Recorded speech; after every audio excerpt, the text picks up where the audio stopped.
शङ्कराचार्यं केशवं बादरायणं सूत्रभाष्यकृतौ वन्दे भगवन्तौ पुनः पुनः। ॐ चिदम्बरमठाधीशं सिद्धारूढयतीश्वरं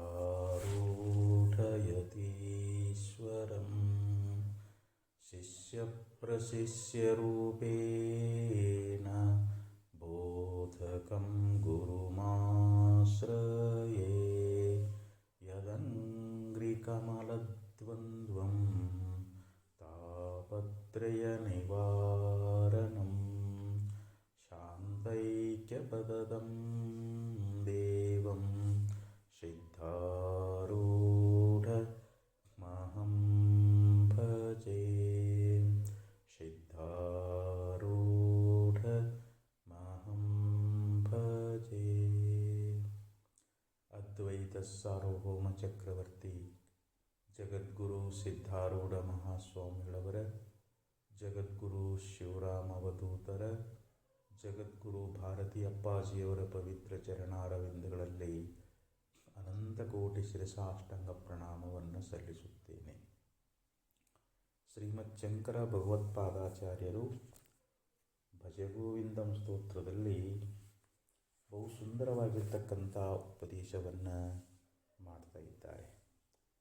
ಕಾತೆ ಕಾಂತ ಕಸ್ತೆ ಪುತ್ರ ಸಂಸಾರೋಯಮತೀವ ವಿಚಿತ್ರ ಕಸ್ಯ ತ್ವಂ ಕಃ ಕುತ ಆಯಾತ ತತ್ವಂ ಚಿಂತಯ ತದಿಹ ಪ್ರಾತಃ ಅಂತ ಹೇಳ್ತಾರೆ. ಅಂದರೆ ಈ ಸಂಸಾರ ಅನ್ನುವಂಥದ್ದು ಇದು ತುಂಬ ವಿಚಿತ್ರವಾಗಿದೆ ಅನ್ನುವಂಥ ಮಾತನ್ನು ಇಲ್ಲಿ ನಮಗೆ ಉಪದೇಶ ಮಾಡ್ತಾ ಇದ್ದಾರೆ. ಋಣಾನುಬಂಧ ರೂಪೇಣ ಪಶುಪತ್ನಿ ಸುತಾಲಯ ಋಣಕ್ಷಯಂ ಕ್ಷಯಂ ಯಾಂತಿ ತತ್ರ ಕಾಪರಿದೇವನ. ನೀತಿಕಾರ ಒಂದು ಶ್ಲೋಕದಲ್ಲಿ ಬಹಳ ಸುಂದರವಾಗಿ ಹೇಳ್ತಾನೆ. ನಾವು ಪೂರ್ವಜನ್ಮದಲ್ಲಿ ಮಾಡಿರ್ತಕ್ಕಂಥ ಒಂದು ಋಣಾನುಬಂಧದಿಂದ ನಮಗೆ ಈ ಜನ್ಮದಲ್ಲಿ ಹೆಂಡತಿಯಾಗಲಿ, ಮಕ್ಕಳಾಗಲಿ, ಸಂಪತ್ತಾಗಲಿ ಇವರೆಲ್ಲರೂ ನಮಗೆ ಪ್ರಾಪ್ತ ಆಗ್ತಾ ಇದ್ದಾರಂತೆ. ಋಣಾನುಬಂಧ ರೂಪೇಣ ಪತಿ ಸುತ ಆಲಯ ಅಂತ ಹೇಳಿದರು. ಪಶು ಪತ್ನಿ ಸುತಾಲಯ ಅಂದರೆ ಹೆಂಡತಿ ಆಗಲಿ, ಮಕ್ಕಳಾಗಲಿ, ಬಂಧುಗಳಾಗಲಿ, ಮನೆಯಾಗಲಿ ಇವರೆಲ್ಲ ನಮಗೆ ನಾವು ಪೂರ್ವಜನ್ಮದಲ್ಲಿ ಮಾಡಿರ್ತಕ್ಕಂಥ ಒಂದು ಪೂರ್ವ ಸುಕೃತ, ಒಂದು ಪುಣ್ಯ ಅನ್ನುವಂಥದ್ದು, ಒಂದು ಋಣ ಅನ್ನುವಂಥದ್ದು. ಆ ಋಣಾನುಬಂಧದಿಂದ ಅವರು ಬರ್ತಾ ಇದ್ದಾರೆ. ಯಾವಾಗ ಋಣ ತೀರ್ತು ಅಂತಂದರೆ ಅವರು ಒಬ್ಬೊಬ್ಬರ ಅಗಲಿಗೆ ಹೋಗ್ತಾರೆ. ಈ ಹಂಗೆ ಒಂದು ಮರದೊಳಗೆ ಅನೇಕ ಪಕ್ಷಿಗಳು ಸಾಯಂಕಾಲ ಆದ ಕೂಡಲೇ ಬಂದು ಸೇರ್ತಾ ಇದ್ದಾವೆ. ರಾತ್ರಿಯೆಲ್ಲ ಅಲ್ಲೇ ವಿಶ್ರಾಂತಿಯನ್ನು ಮಾಡ್ತಾ ಇದ್ದಾವೆ. ಯಾವಾಗ ಸೂರ್ಯೋದಯ ಆಯಿತು, ಬೆಳಕಾಯಿತು ಅಂತಂದರೆ ಆ ಪಕ್ಷಿಗಳು ನಾನಾ ದಿಕ್ಕುಗಳಲ್ಲಿ ಹಾರಿ ಹೋಗ್ತಾ ಇದ್ದಾವೆ, ಆಹಾರಕ್ಕೋಸ್ಕರವಾಗಿ ಅಲೆದಾಡ್ತಾ ಇದ್ದಾವೆ. ಹಾಗೆ ಇಲ್ಲಿ ಸತಿಯಾಗಲಿ, ಮಕ್ಕಳಾಗಲಿ, ಮನೆಯಾಗಲಿ ಇವೆಲ್ಲ ನಮ್ಮ ಋಣ ಇರು ಪರ್ಯಂತರವಾಗಿರ್ತಾವೆ. ಋಣ ತಿರಿದ ತಕ್ಷಣ ಇವರೆಲ್ಲ ಅಗಲಿ ಹೋಗ್ತಾ ಇದ್ದಾರೆ. ಇದಕ್ಕೆ ನೀನು ಯಾಕೆ ದುಃಖವನ್ನು ಮಾಡ್ತಾ ಇದ್ದೀಯಾ ಅಂತ ನೀತಿಕಾರರು ಹೇಳ್ತಾ ಇದ್ದಾರೆ. ಹಾಗೆ ಇಲ್ಲಿ ಕಾತೆ ಕಾಂತಃ, ನಿನ್ನ ಪತ್ನಿ ಯಾರು? ಕಹ ತೇ ಪುತ್ರ, ನಿನ್ನ ಮಗ ಯಾರು? ಅಯಂ ಸಂಸಾರ ಅತೀವ ವಿಚಿತ್ರ ಅಂತ ಹೇಳಿದರು. ನಮಗೆ ಯಾಕೆ ಯೌವನ ಅನ್ನುವಂಥದ್ದು ಪ್ರಾಪ್ತವಾಯಿತು ಅಂತಂದರೆ ತಂದೆ ತಾಯಿಗಳಾಗಿರ್ತಕ್ಕಂಥವರು ಒಂದು ಸುಂದರವಾಗಿರ್ತಕ್ಕಂಥ ಕನ್ಯೆಯನ್ನು ನೋಡಿಕೊಂಡು ಬಂದು ಮದುವೆ ಎನ್ನುವಂಥದ್ದನ್ನು ಮಾಡ್ತಾರೆ. ಪೂರ್ವದಲ್ಲಿ ಆಕೆಗೂ ಇವನಿಗೇನೂ ಸಂಬಂಧ ಇರೋದಿಲ್ಲ. ಯಾವಾಗ ಮದುವೆ ಬಂಧನ ಆಯಿತು ಅಂತಂದರೆ ಇವಳು ನನ್ನ ಪತ್ನಿ ಅಂತ ಭಾವಿಸ್ಕೊಳ್ತಾ ಇದ್ದಾರೆ. ಮುಂದೆ ವರ್ಷಕ್ಕೋ 2 ವರ್ಷಕ್ಕೋ ಒಂದು ಮಗು ಜನನ ಆಯಿತು ಅಂತಂದರೆ ಇವರು ನನ್ನ ಮಗ ಅಂಥೇಳಿ ಮಗನ ಮೇಲೆ ಮೋಹ ಅನ್ನುವಂಥದ್ದನ್ನು ಮಾಡ್ತಾನೆ. ಮತ್ತು ಇದು ನನ್ನ ಮನೆ, ಇವು ನನ್ನ ತಂದೆ, ಇವು ನನ್ನ ತಾಯಿ. ಹೀಗೆ ತಂದೆ ತಾಯಿಗಳಲ್ಲಿ ತಾನು ಕಟ್ಟಿರ್ತಕ್ಕಂಥ ಮನೆಯ ಮೇಲೆ, ಮಕ್ಕಳ ಮೇಲೆ, ಮಡದಿ ಮೇಲೆ ಅತಿಯಾಗಿರ್ತಕ್ಕಂಥ ಮೋಹ ಅನ್ನುವಂಥದ್ದನ್ನು ಮಾಡ್ತಾನೆ. ನಮ್ಮವರು ಅನ್ನುವಂಥ ಅಭಿಮಾನವನ್ನು ಮಾಡ್ತಾನೆ. ಆದರೆ ಯಾವಾಗ ನಮ್ಮ ಪ್ರಾರಬ್ಧ ಭೋಗ ತೀರಿತು ಅಂತಂದರೆ ಇವರು ಒಬ್ಬೊಬ್ಬರೇ ಅಗಲಿ ಹೋಗ್ತಾರೆ, ಅಥವಾ ನಾವೇ ಇವರನ್ನು ಅಗಲಿ ಹೋಗ್ತಾ ಇದ್ದೀವಿ. ಅದಕ್ಕೆ ಈ ಸಂಸಾರ ಅನ್ನುವಂಥದ್ದು ಬಹಳ ವಿಚಿತ್ರವಾಗಿರ್ತಕ್ಕಂಥದ್ದು. ಇದು ನಮಗೆ ಬಹಳ ಆಶ್ಚರ್ಯವನ್ನು ಉಂಟು ಮಾಡ್ತದೆ ಅಂತ ಹೇಳಿದರು. ತ್ವಂ ಕಸ್ಯ, ನೀನು ಯಾರವನು, ಕಹ ಮತ್ತು ನೀನು ಯಾರು, ಕುತಃ ಆಯಾತಃ, ನೀ ಎಲ್ಲಿಂದ ಬಂದಿರುವಿ, ಭ್ರಾತಃ ಅಂದರೆ ಸಹೋದರನೇ, ಇಹ ಅಂದರೆ ಈ ಜಗತ್ತಿನೊಳಗೆ ಇರುವಾಗ, ನಿನ್ನ ಶರೀರ ಇರುವಾಗಲೇ, ತತ್ ಅಂದರೆ ಆ ಯಾವ ಪರಮಾತ್ಮ ಅನ್ನುವಂಥದ್ದು, ತತ್ವಂ ಯಾವ ಭಗವತ್ ತತ್ವ ಅನ್ನುವಂಥದ್ದೇನದ ಅದನ್ನು ಚಿಂತೆಯ, ಅದನ್ನು ಪ್ರಾರ್ಥಿಸುವಂಥವನಾಗು, ಆ ಭಗವತ್ ತತ್ವವನ್ನು ತಿಳ್ಕೊಂಡು ಮುಕ್ತನಾಗು ಅನ್ನುವಂಥ ಮಾತನ್ನು ಬಹು ಸುಂದರವಾಗಿ ಇವತ್ತಿನ ಈ ಶ್ಲೋಕದೊಳಗೆ ನಿಜಗುಣ ಶ್ರೀಗಳವರು ನಮಗೆ ಉಪದೇಶ ಅನ್ನುವಂಥದ್ದನ್ನು ಆಚಾರ್ಯರು ಬಹಳ ಸುಂದರವಾಗಿ ನಮಗೆ ಉಪದೇಶ ಅನ್ನುವಂಥದ್ದನ್ನು ಮಾಡ್ತಾ ಇದ್ದಾರೆ. ಸರ್ಪಭೂಷಣ ಶ್ರೀಗಳವರು ಕೂಡ ಒಂದು ವಚನದಲ್ಲಿ ಬಹಳ ಸುಂದರವಾಗಿ ಹೇಳ್ತಾರೆ. ಏತಕಿ ಪುಷಿಯ ಸಂಸಾರ ರಂಜನೆಗೆ ಮನಸೋತು ಕೆಮ್ಮನೆ ಕೆಡುವೆ ಅಕಟ, ಮಾನವ ನೀತವೇನಿದು ನಿನಗೆ ವಿರತಿಯಿಂದಾಚರಿಸಿ ಸಾತಿಶಯ ಮುಕ್ತಿ ಪಡೆಕಂಡ್ಯ ಮಾನವ ಅಂತ ಹೇಳಿದರು. ಅಂದರೆ ಈ ಸಂಸಾರ ಅನ್ನುವಂಥದ್ದು ಇದು ಸುಳ್ಳದು. ಈ ಸಂಸಾರದ ಒಂದು ರಂಜನೆಗೆ ನಾವು ಏನು ಮಾಡಿದ್ದೀವಿ, ಇದ ಸತ್ಯ ಅಂತ ತಿಳ್ಕೊಂಡು ನಾವು ಅದರೊಳಗೆ ಮೋಹಿತರಾಗಿ ನಮ್ಮ ಜೀವನವನ್ನು ನಾವು ಹಾಳು ಮಾಡಿಕೊಳ್ತಾ ಇದ್ದೀವಿ. ಆದರೆ ನಾವು ವೈರಾಗ್ಯ ಅನ್ನುವಂಥದ್ದನ್ನು ಸಾಧಿಸಿ ಮುಕ್ತಿಯನ್ನು ನಾವು ಪಡಿಬೇಕಾಗ್ಯದ. ಅದಕ್ಕೆ ಮಹಾತ್ಮರು, ನೀನು ವೈರಾಗ್ಯವನ್ನು ಹೊಂದಿ ಭಗವತ್ ತತ್ವವನ್ನು ತಿಳ್ಕೊಂಡು ಮುಕ್ತನಾಗು, ಈ ಸಂಸಾರದ ಬಲೆಗೆ ನೀನು ಬೀಳಬೇಡ, ಸಂಸಾರದ ಸುಖಗಳಿಗೆ ನೀನು ಮೋಹಿತನಾಗಬೇಡ. ಸಂಸಾರ ಇದು ತೋರಿ ಅಡಗುವಂಥದ್ದು. ಸಂಸಾರ ಅಂದರೆ ಏನು, ಸಮ್ಯಕ್ ಸರತೀತಿ ಸಂಸಾರ ಅಂತ ಹೇಳ್ತಾರೆ. ಅಹಂ ಮಮ ಇತಿ, ನಾನು ನನ್ನದು. ಈ ನಾನು ನನ್ನದು ಅನ್ನುವಂಥದ್ದು ಯಾಕೆ ಬರ್ತದೆ, ನಮಗೆ ಅಜ್ಞಾನದಿಂದ ಬರ್ತದೆ. ಅಜ್ಞಾನ ಮೂಲಕವಾಗಿ ದೇಹವೇ ಸತ್ಯ, ಈ ದೇಹವೇ ನಾನು ಅಂತ ನಾವು ತಿಳ್ಕೊಳ್ತೀವಿ. ಈ ದೇಹಕ್ಕೆ ಸಂಬಂಧಪಟ್ಟಿರ್ತಕ್ಕಂಥ ಯಾವ ಮನೆಯಾಗಲಿ, ಹೆಂಡತಿ ಆಗಲಿ, ಮಕ್ಕಳಾಗಲಿ, ಬಂಧು ಬಾಂಧವರಾಗಲಿ, ಇವರೆಲ್ಲ ನನ್ನವರು ಅನ್ನುವಂಥ ಒಂದು ಮೋಹ ಬರ್ತದೆ. ಅದರಿಂದ ನಾವು ಏನು ಮಾಡ್ತೀವಿ, ಅಜ್ಞಾನ ಮೂಲಕವಾಗಿ ನಾನು ಕರ್ಮ ಮಾಡೀನಿ, ನಾ ಕರ್ಮದ ಫಲವನ್ನು ಅನುಭವಿಸ್ತೀನಿ ಅಂಥೇಳಿ ಕರ್ತೃತ್ವ ಭೋಕ್ತೃತ್ವ ಭಾವನೆ ಉಳ್ಳವರಾಗಿ ಅನೇಕ ಕರ್ಮಗಳನ್ನು ಆಚರಣೆ ಮಾಡ್ತೀವಿ. ಆ ಕರ್ಮದ ಫಲವನ್ನು ಅನುಭವಿಸಲಿಕ್ಕೆ ಈ ಶರೀರವನ್ನು ಬಿಟ್ಟು ಮತ್ತೆ ನಾವು ಪರಲೋಕಕ್ಕೆ ಹೋಗ್ತಾ ಇದ್ದೀವಿ. ಪರಲೋಕದೊಳಗೆ ಅಲ್ಲಿನೂ ಕೂಡ ಸುಖ ಅನುಭವಿಸ್ತೀವಿ, ಮರಳಿ ಮತ್ತೆ ಪುನಃ ಇಲ್ಲೇ ಜನ್ಮವನ್ನು ತಾಳ್ತೀವಿ, ಮತ್ತೆ ಲೋಕದಲ್ಲಿ ನಾವು ಹುಟ್ಟಿ ಬರ್ತಾ ಇದ್ದೀವಿ. ಅದಕ್ಕೆ ಇಲ್ಲಿ ಪುನಃ ಜನ್ಮವನ್ನು ತಾಳುವಂಥದ್ದೇನಾದ ಇದಕ್ಕನ ಸಂಸಾರ ಅಂತ ಕರ್ಕೊಂಡು ಬಂದರು. ಈ ಸಂಸಾರದ ಸುಖಕ್ಕೆ ನಾವು ಆಸಕ್ತರಾಗಬಾರದು. ಹುಟ್ಟುತ್ತಲಿ ನೀನೊಬ್ಬ, ಹೋಗುತ್ತಲಿ ನೀನೊಬ್ಬ, ನಟ್ಟ ನಡುವೆ 4 ದಿವಸ ಮಾನವ ಅಂತ ಹೇಳ್ತಾರೆ. ನಾವು ಹುಟ್ಟುವಾಗ ನಾವು ಒಬ್ಬರೇ ತಾಯಿ ಗರ್ಭದಲ್ಲಿ ಒಬ್ಬರೇ ಹುಟ್ಟಿ ಬಂದೀವಿ ಮತ್ತು ಮರಳಿ ಇಲ್ಲಿ ಬದುಕ್ತೀವಿ. ಕೆಲವು ಕಾಲ ನಮ್ಮ ಪ್ರಾರಬ್ಧ ಭೋಗ ಇರು ಪರ್ಯಂತರವಾಗಿ 100 ವರ್ಷ ಆಗಿರ್ಬೋದು, 80 ವರ್ಷ ಆಗಿರ್ಬೋದು, 50 ವರ್ಷ ಆಗಿರ್ಬೋದು, 30 ವರ್ಷ ಆಗಿರ್ಬೋದು. ನಮಗೆ ಭಗವಂತ ಎಷ್ಟು ಆಯುಷ್ಯ ಕೊಟ್ಟಾನ, ಆ ಆಯುಷ್ಯ ಇರು ಪರ್ಯಂತರವಾಗಿ ನಾವು ಇಲ್ಲಿ ಇರ್ತೀವಿ. ನಮ್ಮ ಆಯುಷ್ಯ ತೀರ್ತು ಅಂತಂದರೆ ನಾವು ಮತ್ತೆ ಈ ಶರೀರವನ್ನು ಬಿಟ್ಟು ಹೋಗ್ತೀವಿ, ಈ ಲೋಕವನ್ನು ಬಿಟ್ಟು ಹೋಗ್ತಾ ಇದ್ದೀವಿ. ಹೋಗುವಾಗಲೂ ನಾವು ಒಬ್ಬರೇ ಹೋಗ್ತೀವಿ. ನಮ್ಮ ಜೊತೆಯೊಳಗೆ ಅತ್ಯಂತ ಪ್ರೀತಿಗೆ ಪಾತ್ರರಾಗಿರ್ತಕ್ಕಂಥ ಹೆಂಡತಿನೂ ಬರೋದಿಲ್ಲ, ಮಕ್ಕಳು ಬರೋದಿಲ್ಲ, ನಾವು ಸಂಪಾದನೆ ಮಾಡಿರ್ತಕ್ಕಂಥ ಧನವೂ ಕೂಡ ಬರೋಂಗಿಲ್ಲ. ನಾವು ಎಲ್ಲನೂ ಇಲ್ಲೇ ಬಿಟ್ಟು ಹೋಗ್ತೀವಿ. ನಟ್ಟ ನಡುವಿ 4 ದಿವಸ ಮಾನವ. ಹೇ ಮಾನವನೇ, ನೀನು ಕೇವಲ 4 ದಿವಸ ಮಾತ್ರ ಇಲ್ಲಿ ನೀನು ಇರ್ತಕ್ಕಂಥವನದಿ. ಬಟ್ಟ ಬಯಲಿನ ವೃಥಾ ಮನೆಯ ವಾರ್ತೆಯನ್ನು ನೆಚ್ಚಿ ಕೆಟ್ಟು ಹೋಗಲು ಬೇಡ ಇಂತು ಮಾನವ ಅಂತ ಹೇಳ್ತಾ ಇದ್ದಾರೆ. ಈ ನಡುವಿನ 4 ದಿವಸ ಇರ್ತಾ ಇದ್ದೇವಲ್ಲ, ಈ ಮನೆ ಮಡದಿ ಮಕ್ಕಳು ಎಲ್ಲ ಇಷ್ಟೂ ನಾವು ಇದನ್ನು ಸತ್ಯ ಅಂತ ನಂಬ್ಕೊಂಡೀವಿ, ಇದೇ ಸುಖ ಅಂತ ತಿಳ್ಕೊಂಡೀವಿ.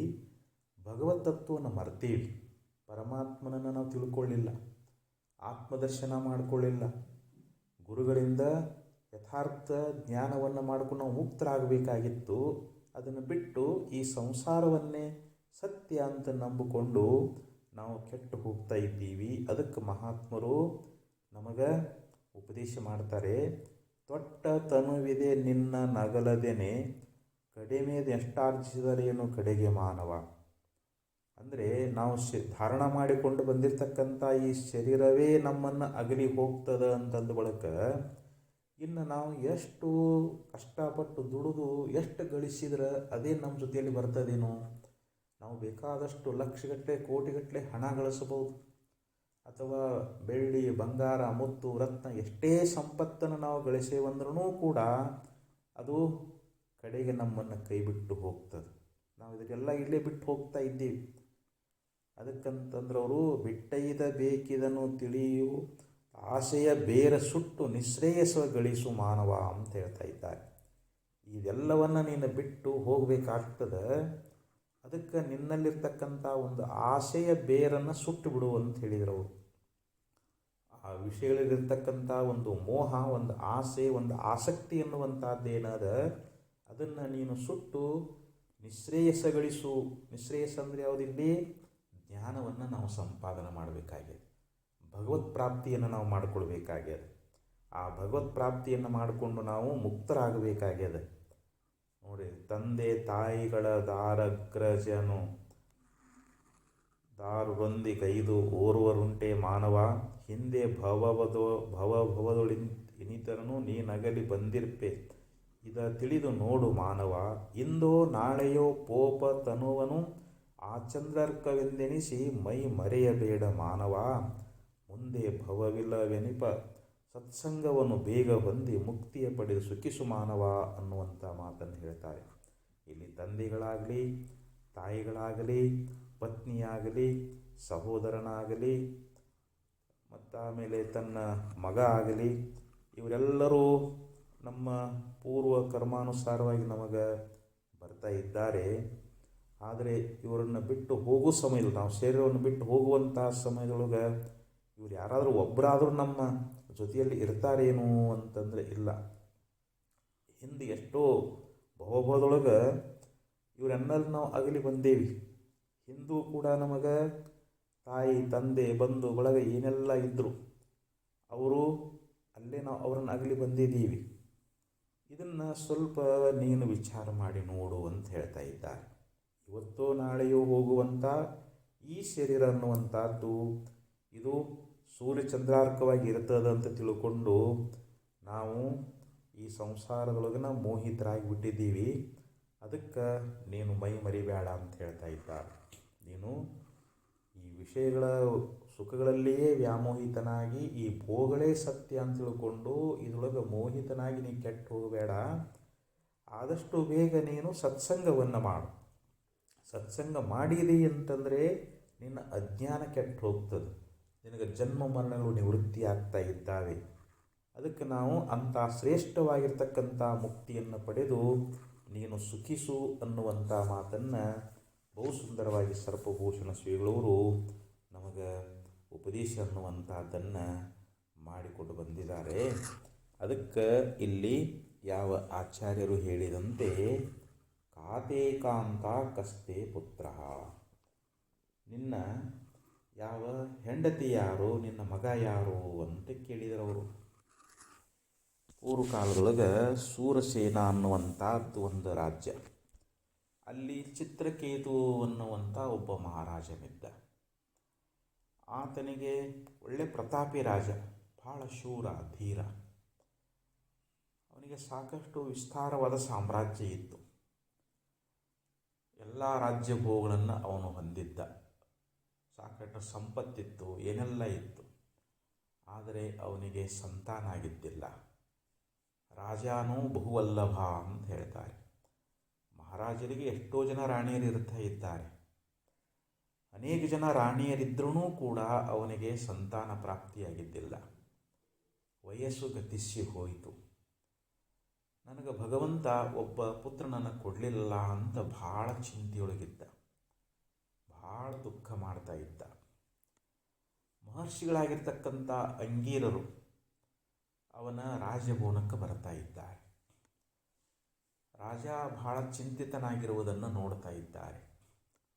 ಅಂಗಿರ ಮಹರ್ಷಿಗಳು ಕೇಳ್ತಾ ಇದ್ದಾರೆ, ಮಹಾರಾಜ ಚಿತ್ರಕೇತು, ಯಾಕೋ ದುಃಖದೊಳಗಿದೆಯಲ್ಲ, ನಿನ್ನ ಮನಸ್ಸಿನಲ್ಲಿ ಏನೊಂದು ತಾಪ ಅನ್ನುವಂಥದ್ದಿದೆ, ನೀ ಯಾಕೆ ದುಃಖ ಮಾಡ್ತಾ ಇದ್ದಿ ಅಂತಂದಾಗ ಅವಾಗ ರಾಜ ಹೇಳ್ತಾ ಇದ್ದಾನೆ, ಮಹರ್ಷಿಗಳೇ, ನನಗೆ ಭಗವಂತ ಏನೆಲ್ಲ ಸಂಪತ್ತು ಕೊಟ್ಟಾನ, ವಿಸ್ತಾರವಾದ ರಾಜ್ಯ ಕೊಟ್ಟಾನ, ಆದರೆ ನನಗೆ ಸಂತಾನ ಪ್ರಾಪ್ತಿಯಾಗಿಲ್ಲ ಅಂತಂದಾಗ ಅವಾಗ ಅವರು ಒಂದು ಯಜ್ಞವನ್ನು ಮಾಡಿಸ್ತಾ ಇದ್ದಾರೆ.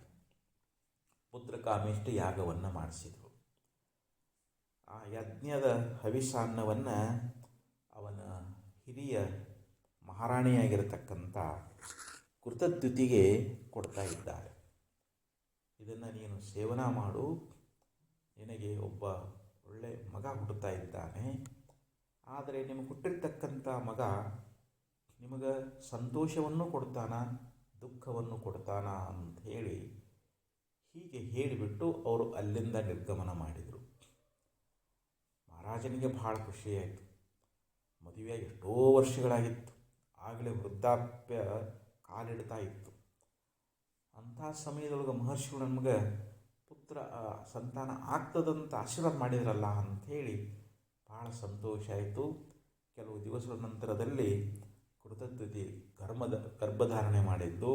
ಆ ಗರ್ಭ ಬೆಳೀತಾ ನವಮಾಸಗಳು ಮುಗಿದ ಪರ್ಯಂತರವಾಗಿ ಒಬ್ಬ ಸುಂದರವಾಗಿರ್ತಕ್ಕಂಥ ಗಂಡು ಮಗುವಿಗೆ ಜನ್ಮವನ್ನು ಕೊಡ್ತಾ ಇದ್ದಾಳೆ. ಮಹಾರಾಜನಿಗೆ ಎಲ್ಲಿಲ್ಲದ ಸಂತೋಷ. ಅವನು ಇಡೀ ನಗರದಲ್ಲಿ ಪುತ್ರೋತ್ಸವವನ್ನು ಬಹಳ ಸುಂದರವಾಗಿ ವಿಜೃಂಭಣೆಯಿಂದ ಆಚರಣೆ ಮಾಡಿದ. ಎಲ್ಲರಿಗೂ ಅನ್ನ ಪ್ರಸಾದವನ್ನು ನೀಡಿದ, ಬಡವರಿಗೆ ದಾನ ಧರ್ಮಗಳನ್ನು ಮಾಡಿದ, ಕಷ್ಟದಲ್ಲಿದ್ದವರಿಗೆ ಬಹಳ ಸಹಾಯ ಮಾಡಿದ. ಆವಾಗ ಅವನು ತನ್ನ ಹಿರಿಯ ಮಹಾರಾಣಿಯಾಗಿರ್ತಕ್ಕಂಥ ಆ ಕೃತದ್ಯುತಿಯ ಹತ್ರನೇ ಇರಲಿಕ್ಕೆ ಪ್ರಾರಂಭ ಮಾಡಿದ.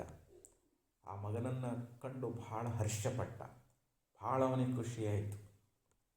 ಅವನು ಹೆಚ್ಚಾಗಿ ಅಲ್ಲೇ ಇರಲಿಕ್ಕತ್ತಿದ. ಈ ಉಳಿದ ರಾಣಿಯರಿಗೆ ಬಹಳ ದುಃಖ ಆಯಿತು. ಯಾಕಂದರೆ ಮಹಾರಾಜ ನಮ್ಮ ಹತ್ರ ಬರ್ತಾನೆ ಇಲ್ಲ, ನಮ್ಮನ್ನು ಪ್ರೀತಿಯಿಂದ ಕಾಣ್ತಾನೆ ಇಲ್ಲ. ಆ ಕೃತದ್ಯುತಿಯಲ್ಲಿನೇ ಹೆಚ್ಚಿನ ಒಂದು ಮೋಹವುಳ್ಳವನಾಗಿದ್ದಾನ, ಯಾವಾಗಲೂ ಆಕೆ ಹತ್ರನೇ ಇರ್ತಾ ಇದ್ದಾನ. ರಾಜ್ಯ ಕಾರಭಾರಗಳನ್ನು ಕೂಡ ಮಂತ್ರಿಗೆ ವಹಿಸಿ ಆಕೆ ಹತ್ರನೇ ಇರ್ತಾ ಇದ್ದಾನಲ್ಲ ಅಂತ ಅವರು ಬಹಳ ಮಾತ್ಸರ್ಯಪಟ್ಟರು. ಅವ್ರ ಮನಸ್ಸಿನಲ್ಲಿ ಒಂದು ಉಪೇಕ್ಷೆ, ನಮ್ಮ ಉಪೇಕ್ಷೆಗೆ ಕಾರಣ ಯಾವುದು? ಮಹಾರಾಜ ನಮ್ಮನ್ನು ಉಪೇಕ್ಷೆ ಮಾಡಬೇಕಾಗಿತ್ತು ಅಂತಂದರೆ ಈ ಉಪೇಕ್ಷೆಗೆ ಕಾರಣ ಯಾವುದು ಅಂತಂದರೆ ಆ ಮಗು ಜನ್ಮ ತಾಳಿದ್ದಕ್ಕನ ಮಹಾರಾಜ ನಮ್ಮನ್ನು ಉಪೇಕ್ಷೆ ಮಾಡ್ತಾ ಇದ್ದಾನಂಥೇಳಿ ಅವರಲ್ಲಿ ದ್ವೇಷ ಅನ್ನುವಂಥದ್ದು ಬಂತು. ಅವಾಗ ಉಳಿದ ರಾಣಿಯರೆಲ್ಲ ಕೂಡಿ ಒಂದು ಸಮಯವನ್ನು ನೋಡಿಕೊಂಡು ಆ ಮಗುವಿಗೆ ವಿಷ ಕೊಟ್ಟುಬಿಟ್ರು. ಆವಾಗ ಮಗು ಅನ್ನುವಂಥದ್ದು ಸತ್ತು ಹೋಗಿಬಿಡ್ತು. ಇದರಿಂದ ಆ ಯಾವ ರಾಜನಿಗೆ ಮತ್ತು ಮಹಾರಾಣಿಗೆ ಅತೀವ ದುಃಖ ಆಗಿಬಿಡ್ತು. ಅವರು ಶೋಕತಪ್ತರಾಗಿಬಿಡ್ತು, ಮೂರ್ಛಾಗತರಾಗಿಬಿಟ್ರು. ಅಯ್ಯೋ, ನಮಗೆ ಭಗವಂತ ಪುತ್ರನನ್ನು ಕೊಟ್ಟಿದ್ದ, ಮಗು ಸತ್ತು ಹೋಯ್ತಲ್ಲ ಅಂಥೇಳಿ ಅತೀವ ದುಃಖದೊಳಗೆ ಮುಳುಗಿದರು. ಇಡೀ ನಗರವೇ ಅಳಲಿಕತ್ತರು, ನಗರದ ಜನ ಎಲ್ಲ ದುಃಖ ಮಾಡಿಕತ್ತರು. ಆ ಸಮಯದೊಳಗೆ ಅಂಗಿರ ಮಹರ್ಷಿಗಳು, ನಾರದರು, ಮಹಾನ್ ದಿವ್ಯ ವಿಭೂತಿಗಳು ಅವರ ಆಗಮನ ಅನ್ನುವಂಥದ್ದು ರಾಜಭವನಕ್ಕೆ ಆಗ್ತಾಯಿದೆ.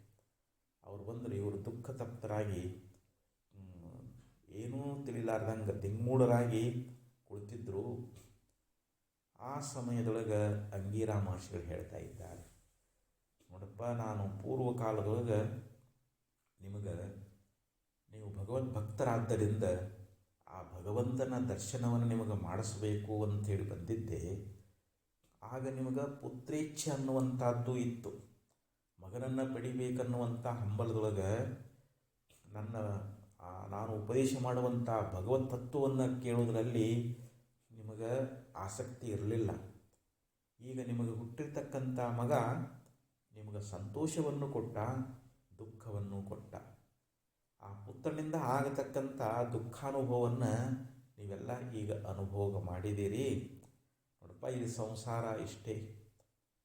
ಆದ್ದರಿಂದ ಈ ಪುತ್ರ ಶೋಕದಿಂದ ಹೊರಗೆ ಬಾ ಅಂತ ಉಪದೇಶ ಮಾಡಿದರು. ಆದರೂ ಅವನಿಗೆ ಪುತ್ರನ ಮೇಲಿರ್ತಕ್ಕಂಥ ಮೋಹ ಹೋಗಲಿಲ್ಲ. ನಾರದ ಮಹರ್ಷಿಗಳು ಏನು ಮಾಡಿದರು ಅಂತಂದರೆ, ತಮ್ಮ ಒಂದು ದಿವ್ಯ ಶಕ್ತಿಯಿಂದ, ತಪೋಬಲದಿಂದ ಆ ಶರೀರವನ್ನು ಬಿಟ್ಟು ಹೋಗಿರತಕ್ಕಂಥ ಜೀವನನ್ನು ಮರಳಿ ಆ ಶರೀರದೊಳಗೆ ಪ್ರವೇಶ ಆಗುವ ಹಾಗೆ ಮಾಡಿದರು. ಆವಾಗ ನಾರದ ಮಹರ್ಷಿಗಳು ಆ ಬಾಲಕನನ್ನು ಕುರಿತು ಹೇಳ್ತಾ ಇದ್ದಾರೆ, ನೋಡಪ್ಪ, ನೀನು ಈ ಶರೀರವನ್ನು ಬಿಟ್ಟು ಹೋಗಿದ್ದಿ. ಇದರಿಂದ ನಿನ್ನ ತಂದೆ ತಾಯಿಗಳು ಬಹಳ ದುಃಖಿತರಾಗಿದ್ದರು. ಈಗ ಅವರನ್ನು ಸಂತೋಷಪಡಿಸು. ಈ ಶರೀರದೊಳಗೆ ಇದ್ದುಕೊಂಡು ನೀನು ಎಲ್ಲ ರಾಜ್ಯ ಸುಖಗಳನ್ನು ಅನುಭೋಗ ಮಾಡುವಂತ ನಾರದ ಮುನಿಗಳು ಆ ಬಾಲಕನಿಗೆ ಹೇಳಿದರು. ಆವಾಗ ಬಾಲಕ ಹೇಳ್ತಾ ಇದ್ದಾನೆ, ಯಾರು ನನ್ನ ತಂದೆ, ಯಾರು ನನ್ನ ತಾಯಿ? ಹಿಂದೆ ಎಷ್ಟೋ ಜನ್ಮದಲ್ಲಿ ಇವರು ನನಗೆ ತಂದೆ ತಾಯಿಗಳಾಗಿದ್ದರು. ಹಿಂದೆ ಎಷ್ಟೋ ಜನ್ಮದಲ್ಲಿ ಇವರಿಗೆ ನಾನು ತಂದೆ ತಾಯಿಯಾಗಿದ್ದೆ. ಹಿಂದೆ ಎಷ್ಟೋ ಜನ್ಮದಲ್ಲಿ ಇವರು ನನ್ನ ಸಹೋದರರಾಗಿದ್ದರು. ಹಿಂದೆ ಎಷ್ಟೋ ಜನ್ಮಗಳಲ್ಲಿ ಇವರು ನನಗೆ ಶತ್ರುಗಳು ಆಗಿದ್ದರು, ಮಿತ್ರರು ಆಗಿದ್ದರು.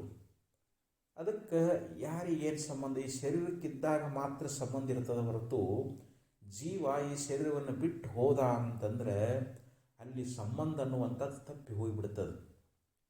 ಅದಕ್ಕೆ ಕಾತೆ ಕಾಂತ ಕಸ್ತೆ ಪುತ್ರ, ಈ ಶರೀರ ಅದರೊಳಗೆ ಜೀವ ಬಿಟ್ಟು ಹೋದ ಅಂತಂದ್ರೆ ಅಲ್ಲಿ ಹೆಂಡತಿ ಯಾರು, ಮಗ ಯಾರು ಅಂಥೇಳಿ ಆ ಮಗು ಹೇಳ್ತಾ ಇದೆ.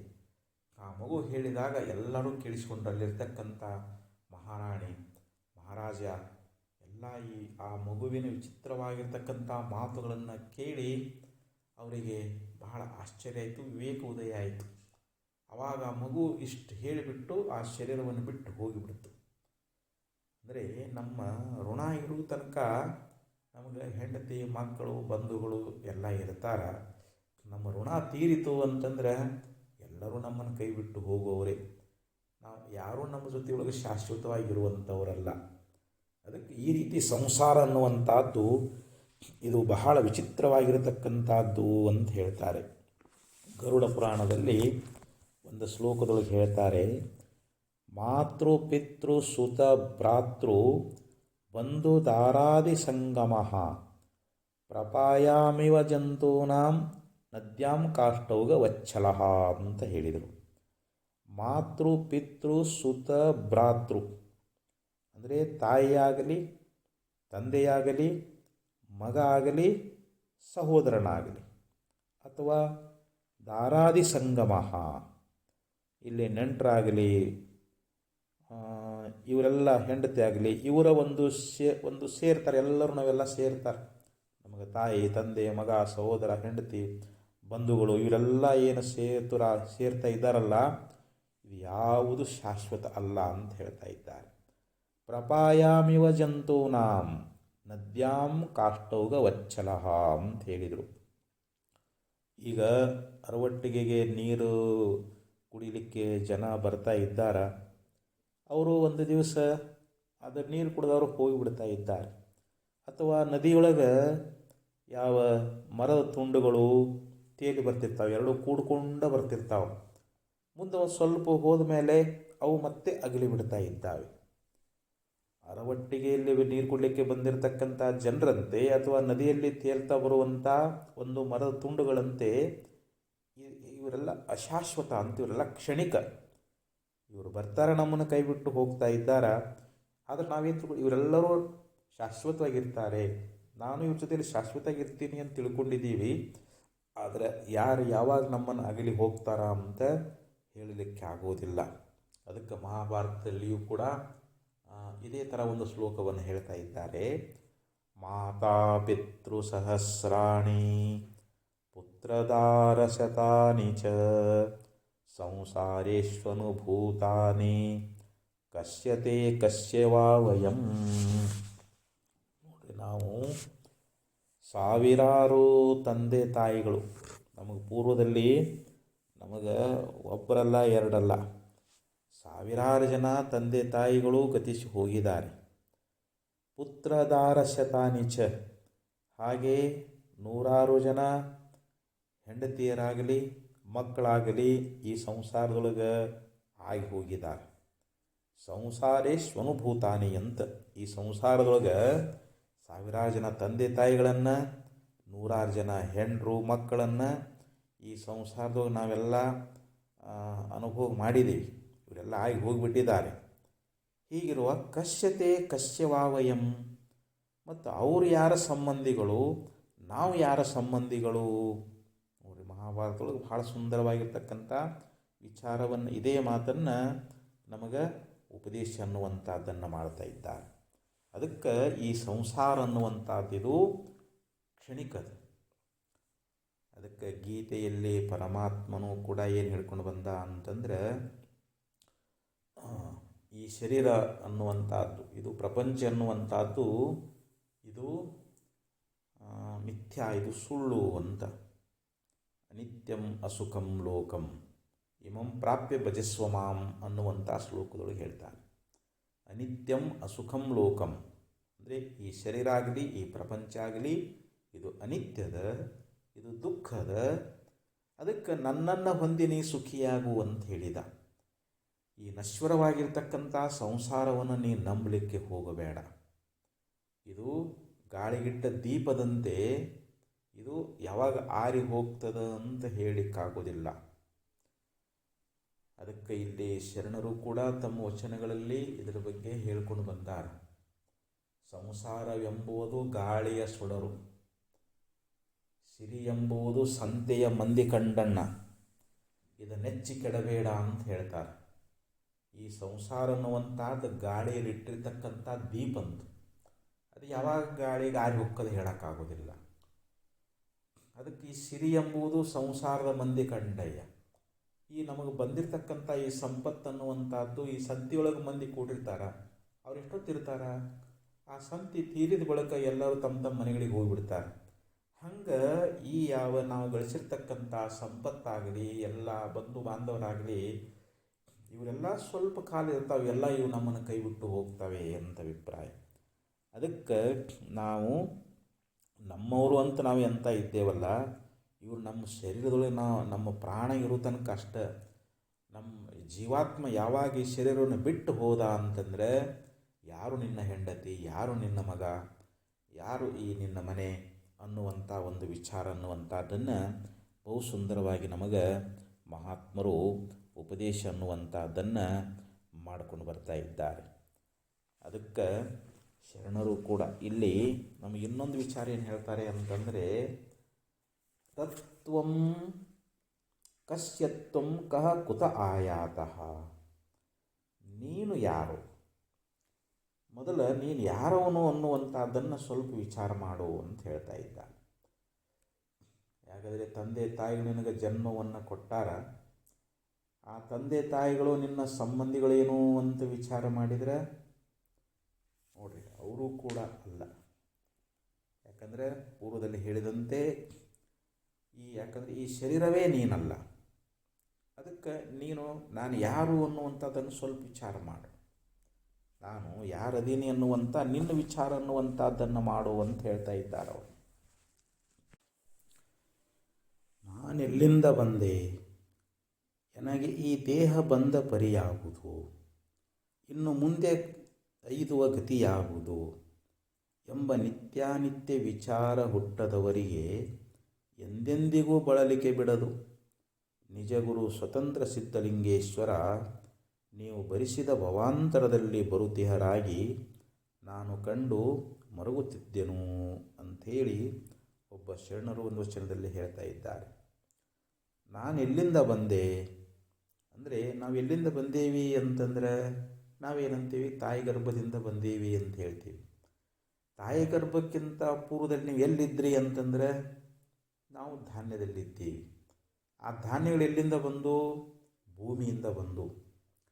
ಆ ಭೂಮಿಯೊಳಗೆ ನೀವು ಎಲ್ಲಿಂದ ಬಂದ್ರಿ ಅಂತಂದರೆ ಮಳೆಯ ರೂಪದಲ್ಲಿ ಬಂದೇವಿ. ಆ ಮಳೆಯಾಗೋಕ್ಕಿಂತ ಪೂರ್ವದಲ್ಲಿದ್ದೇವೆ, ನಾವು ಚಂದ್ರಮಂಡಲದಲ್ಲಿದ್ದೇವೆ. ಹಿಂಗೆ ನಾವು ವಿಚಾರ ಮಾಡ್ಕೊತ ಹೋದ್ರೆ ನಮ್ಮ ಮೂಲ ಯಾವುದು ಅಂತಂದರೆ ಭಗವತ್ ತತ್ವ. ನಾವು ಪರಮಾತ್ಮನಿಂದನೇ ಬಂದವರು, ನಾವು ಭಗವತ್ ಸ್ವರೂಪರೇ ಅದೇವಿ. ಅದಕ್ಕೆ ನಾನು ಎಲ್ಲಿಂದ ಬಂದೆ ಅನ್ನುವಂಥದ್ದನ್ನು ನೀವು ವಿಚಾರ ಮಾಡು ಅಂತ ಹೇಳ್ತಾ ಇದ್ದಾರೆ. ನನಗೆ ಈ ದೇಹ ಬಂದ ಪರಿ ಯಾವುದು? ನನಗೆ ಈ ಶರೀರ ಅನ್ನುವಂಥದ್ದು ಇದು ಹೆಂಗೆ ಬಂತು?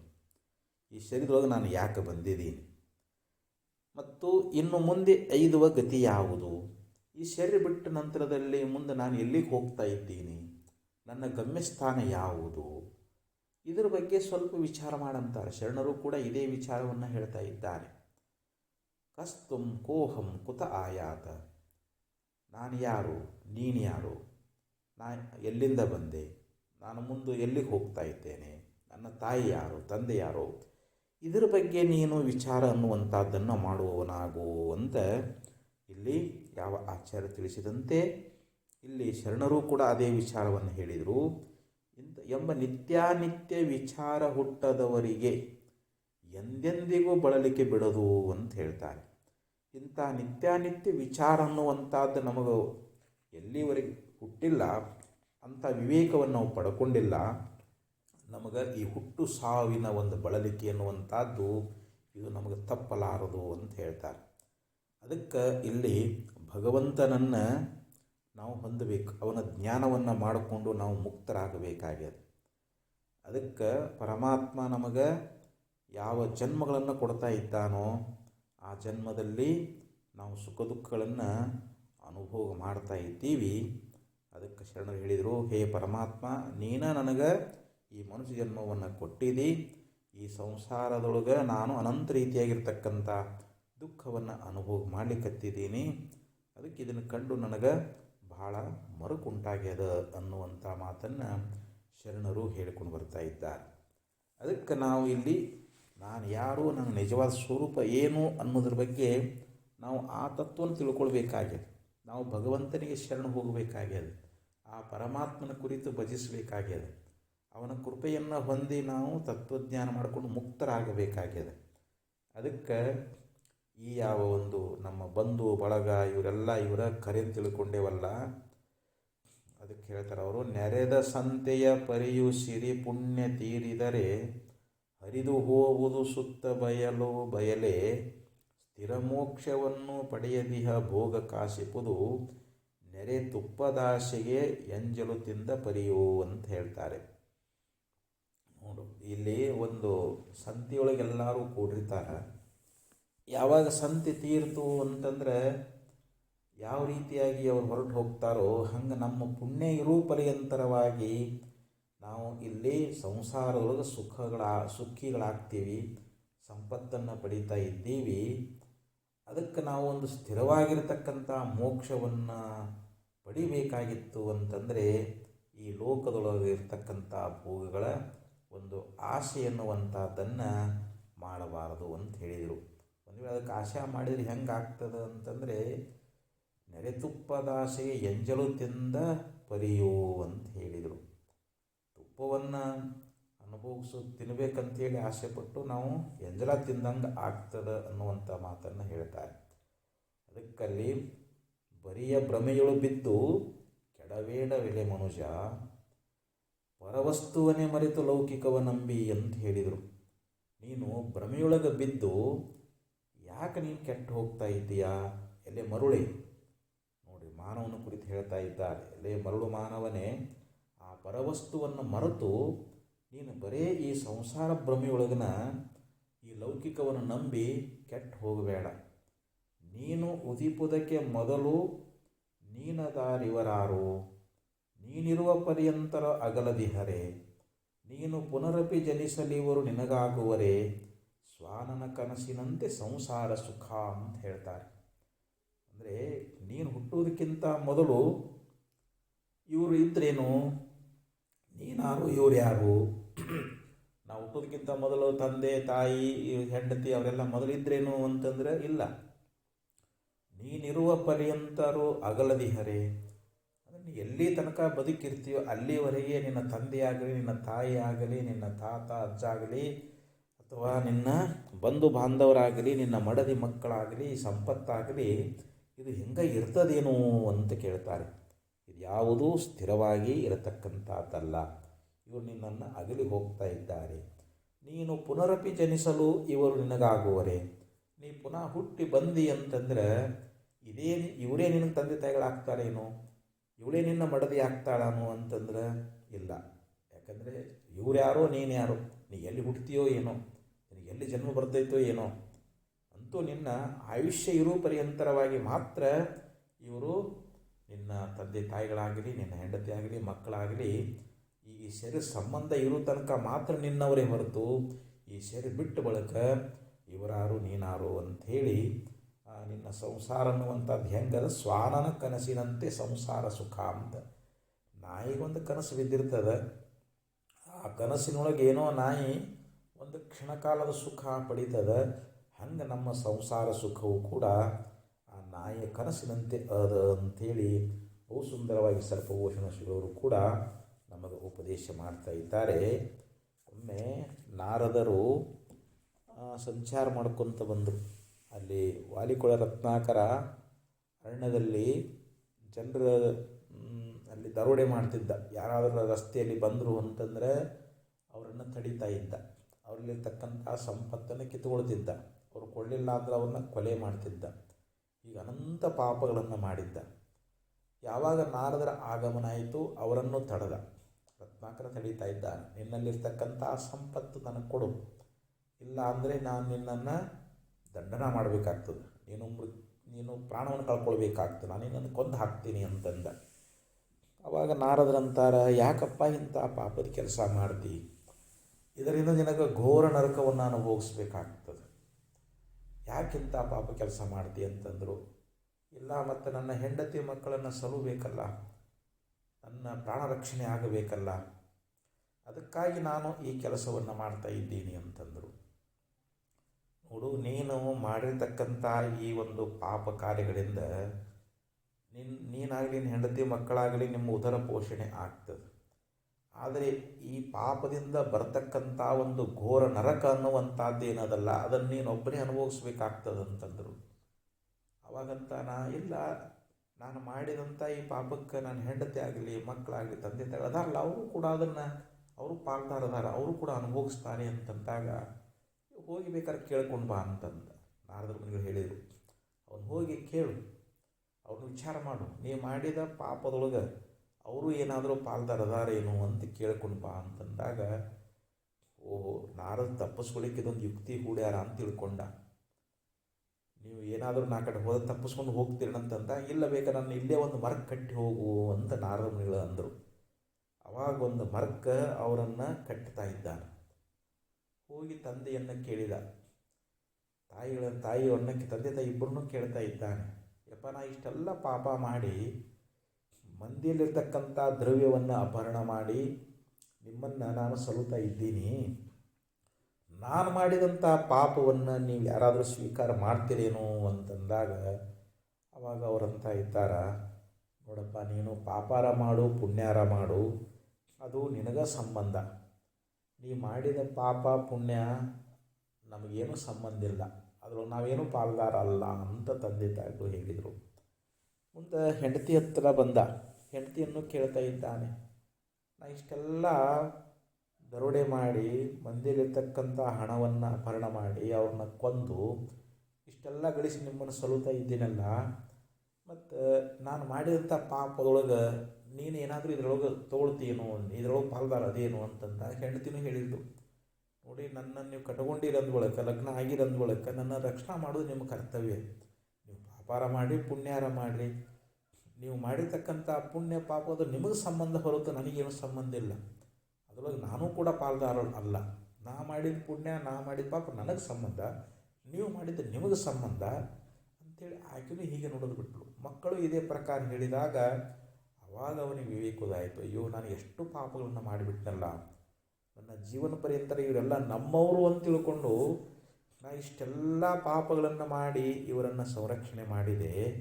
ಆದರೆ ಇವರು ಯಾರೂ ನಾನು ಮಾಡಿದ ಪಾಪದೊಳಗೆ ಭಾಗಿಯಾಗೋದಿಲ್ಲ ಅಂತಂದರೆ ನಾನು ಇದುವರೆಗೆ ಮಾಡಿದ್ದೆಲ್ಲ ವ್ಯರ್ಥ ಆಯ್ತಂತ ಓಡಿ ಬಂದ. ನಾರದ ಮಹರ್ಷಿಗಳಿಗೆ ಶರಣಾಗತನಾದ. ಆವಾಗ ನನ್ನ ತಾಯಿ ತಂದೆ ಬಂಧು ಬಳಗ ಇವರು ಯಾರೂ ನಮ್ಮವರಲ್ಲ. ಯಾಕಂದರೆ ಎಲ್ಲರೂ ತಮ್ಮ ತಮ್ಮ ಸ್ವಾರ್ಥಕ್ಕೋಸ್ಕರವಾಗಿ, ತಮ್ಮ ಸುಖಕ್ಕೋಸ್ಕರವಾಗಿ ಎಲ್ಲರೂ ಪ್ರೀತಿ ಮಾಡ್ತಾರೆ ಹೊರತು ಇಲ್ಲಿ ನಿಜವಾಗಿಯೂ ನಾನು ಭಾಳ ಪಾಪ ಮಾಡಿದೆ, ನನಗೆ ನನ್ನ ಉದ್ಧಾರ ಮಾಡಬೇಕು ಅಂಥೇಳಿ ಅಂದಾಗ ಆವಾಗ ನಾರದ ಮುನಿಗಳು ರಾಮ ಮಂತ್ರವನ್ನು ಬೋಧ ಮಾಡಿದರು. ಆದರೂ ಅನ್ನಕ್ಕೆ ಬರಲಿಲ್ಲ ಅವನಿಗೆ. ಉಲ್ಟಾ ನಾಮ ಜಗತ್ ಜಪ ಹೇಳ್ತಾರೆ. ಉಲ್ಟಾ ನಾಮ ಜಗತ್ ಜಗಜಾನ ವಾಲ್ಮೀಕಿ ವಯೋ ಬ್ರಹ್ಮ ಸಮಾನ ಅಂತ ಹೇಳ್ತಾರೆ. ಉಲ್ಟಾ ನಾಮ ಜಪತ್ ಅಂದರೆ ಮರ ಅಂತ ಉಲ್ಟಾ ಅದನ್ನು ಬೋಧ ಮಾಡಿದರು. ರಾಮ ಅನ್ನಕ್ಕೆ ಬರಲಿಲ್ಲ, ಮರ ಅಂಥೇಳಿ ಆ ಉಲ್ಟಾ ಮರ ಮರ ಮರ ಮರ ಅನ್ಕೊಂತ ಹಿಂಗೆ ಜಪ ಮಾಡಿ ಆ ಯಾವ ರತ್ನಾಕರ ತಪಸ್ಸು ಮಾಡಿದ, ಅಲ್ಲೇ ಹುತ್ತು ಬೆಳೀತು. ವಾಲ್ಮೀಕಿ ಅಂದ್ರೆ ಹುತ್ತ. ಆ ಹುತ್ತದೊಳಗನ್ನು ತಪಸ್ಸು ಮಾಡಿ ಎಲ್ಲ ಹುತ್ತು ಬೆಳೆದ ಮೇಲೆ ಯಾವಾಗ ಭಗವಂತನ ಸಾಕ್ಷಾತ್ಕಾರ ಆಯಿತು, ಶ್ರೀರಾಮಚಂದ್ರ ದರ್ಶನ ಆಯಿತು, ಆ ಹುತ್ತದಿಂದ ಬಂದು ಅದಕ್ಕೆ ವಾಲ್ಮೀಕಿ ಎನ್ನುವಂಥ ನಾಮ ಬಂತು. ಮಹಾನ್ ಜ್ಞಾನಿಯಾದ, ಮಹರ್ಷಿಯಾದ, ಆದಿಕವಿ ವಾಲ್ಮೀಕಿ ಮಹರ್ಷಿ ಅಂತ ಲೋಕದೊಳಗೆ ಪ್ರಸಿದ್ಧಿಯಾದ. ಅವನು ಬ್ರಹ್ಮ ಸಮಾನವಾದ ಪದವಿ ಎನ್ನುವಂಥದ್ದನ್ನು ಪಡ್ಕೊಂಡ ಅನ್ನುವಂಥ ಮಾತು ಬರ್ತದೆ. ಅದಕ್ಕೆ ನಾವೆಲ್ಲರೂ ಅಂಥ ತತ್ವವನ್ನು ತಿಳ್ಕೊಂಡು ಮುಕ್ತರಾಗೋಣ ಅಂತ ಹೇಳ್ತಾ 4 ಮಾತುಗಳಿಗೆ ವಿರಾಮ. ಓಂ ತತ್ಸತ್.